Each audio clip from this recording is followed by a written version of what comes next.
அன்பர்கள் அனைவருக்கும் வணக்கம். நாம் இந்த காணொளியில் பூரி ஜெகநாதர் கோயிலின் ரதம் ஏன் ஓர் இடத்தில் நின்று போனது, எண்ணற்ற கைகள் ஏன் அது நகர மறுத்தது, ரதம் நின்றதற்கு பின்னால் இருக்கும் காரணத்தையும் அதற்கு பிறகு நடந்த அதிசயத்தை குறித்தும் இந்த காணொளியில் நாம் காணலாம். ஒடிசா மாநிலத்தில் பூரி நகரில் அமைந்துள்ள புகழ்பெற்ற ஜெகநாதர் கோவிலை பற்றி நாம் அனைவரும் அறிவோம். அக்கோயில் பூலோக வைகுண்டம் என்று போற்றப்படும் அளவிற்கு பிரசித்தி பெற்றது. பகவான் விஷ்ணுவின் அவதாரமான ஜெகநாதர், அதாவது கிருஷ்ணர், அவரது சகோதரர் பலபத்திரர், பலராமர் மற்றும் சகோதரி சுபத்திரை ஆகியோர் இக்கோயிலில் வீற்றிருந்து பக்தர்களுக்கு அருள்பாலிக்கின்றனர். தற்போதுள்ள பிரம்மாண்டமான கோயிலை கிபி 12ஆம் நூற்றாண்டில் கங்க மன்னர் அனந்தவர்மன் கோடகங்க தேவா என்பவரால் கட்டப்பட்டது.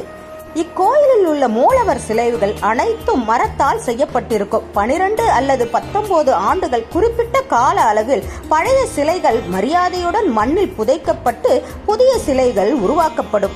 இக்கோயிலின் இன்னொரு என்னவென்றால், கோவிலின் உச்சியில் உள்ள கொடி எப்போது காற்று வீசும் திசைக்கு எதிராக பறக்கும். மேலும் கோவிலின் நிழல் தரையில் விழுவதில்லை.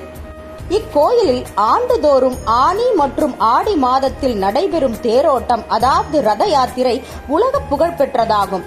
ஜெகநாதர், பலபத்திரர், சுபத்திரை கடவுள்களுக்கு பிரம்மாண்டமான புதிய தேர்கள் ஒவ்வொரு ஆண்டும் செய்யப்படுகின்றன.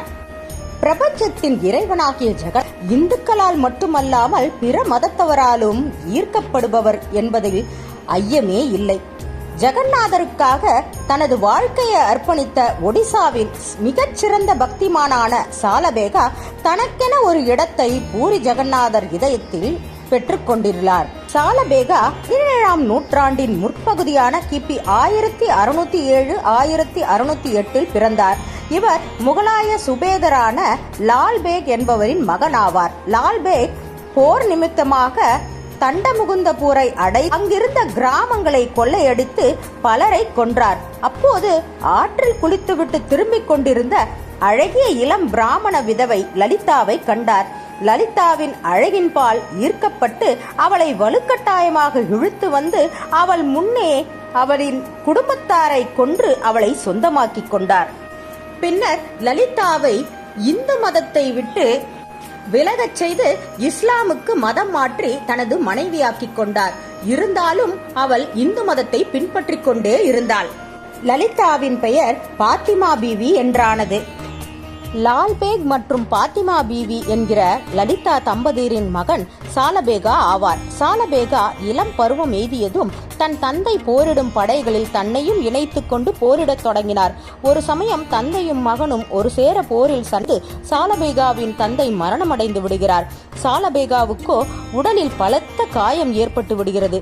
உயிர் பிழைப்பதே கடினம் என்ற நிலையில் ஆன பிறகு அவரது தாயார் சாலபேகாவிடம் அகில அண்டா சராசரங்களையும் காக்கும் விஷ்ணுவின் நாமத்தை இடைவிடாது ஜெபித்து பிரார்த்தனை செய்ய அறிவுறுத்துகிறார்.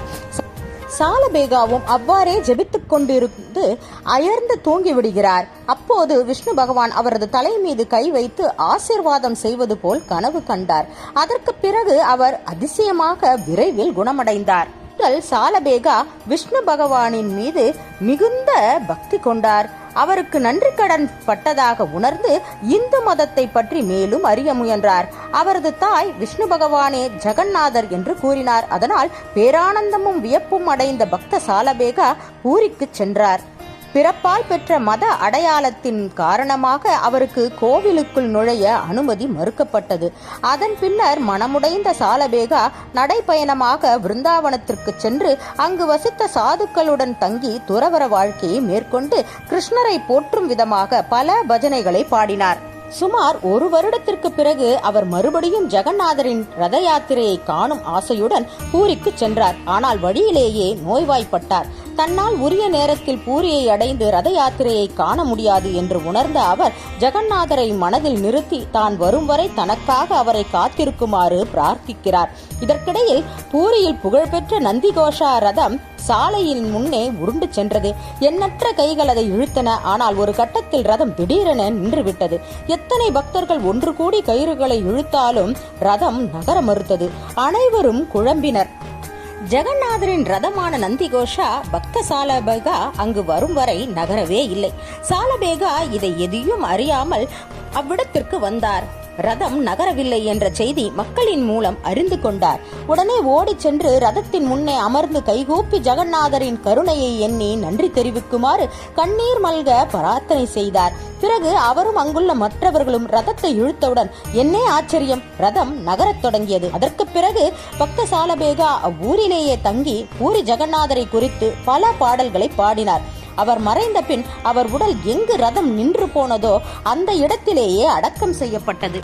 இறைவன் மதத்தை பார்ப்பதில்லை, இனத்தை பார்ப்பதில்லை, தூய்மையான அன்பையும் பக்தியையுமே பார்க்கிறார் என்பதற்கு இதைவிட ஒரு சான்று வேறு வேண்டுமா என்ன? இதுவே பக்த சாலபேகாவின் வரலாறு ஆகும். இந்த வீடியோ குறித்து ஏதேனும் கருத்துகள் இருந்தா கமெண்ட் செக்ஷன்ல மென்ஷன் பண்ணுங்க. எங்க சேனலை ஃபர்ஸ்டா பாக்குறவங்க யாராவது இருந்தா சப்ஸ்கிரைப் பண்ணிக்கோங்க. அதோட கூட பெல் ஐக்கனையும் மறக்காம கிளிக் பண்ணிடுங்க. அடுத்த ஒரு திவ்ய வரலாற்றில் உங்களை சந்திக்கிறேன். அதுவரை உங்களிடமிருந்து விடைபெறுகிறேன். நன்றி, வணக்கம்.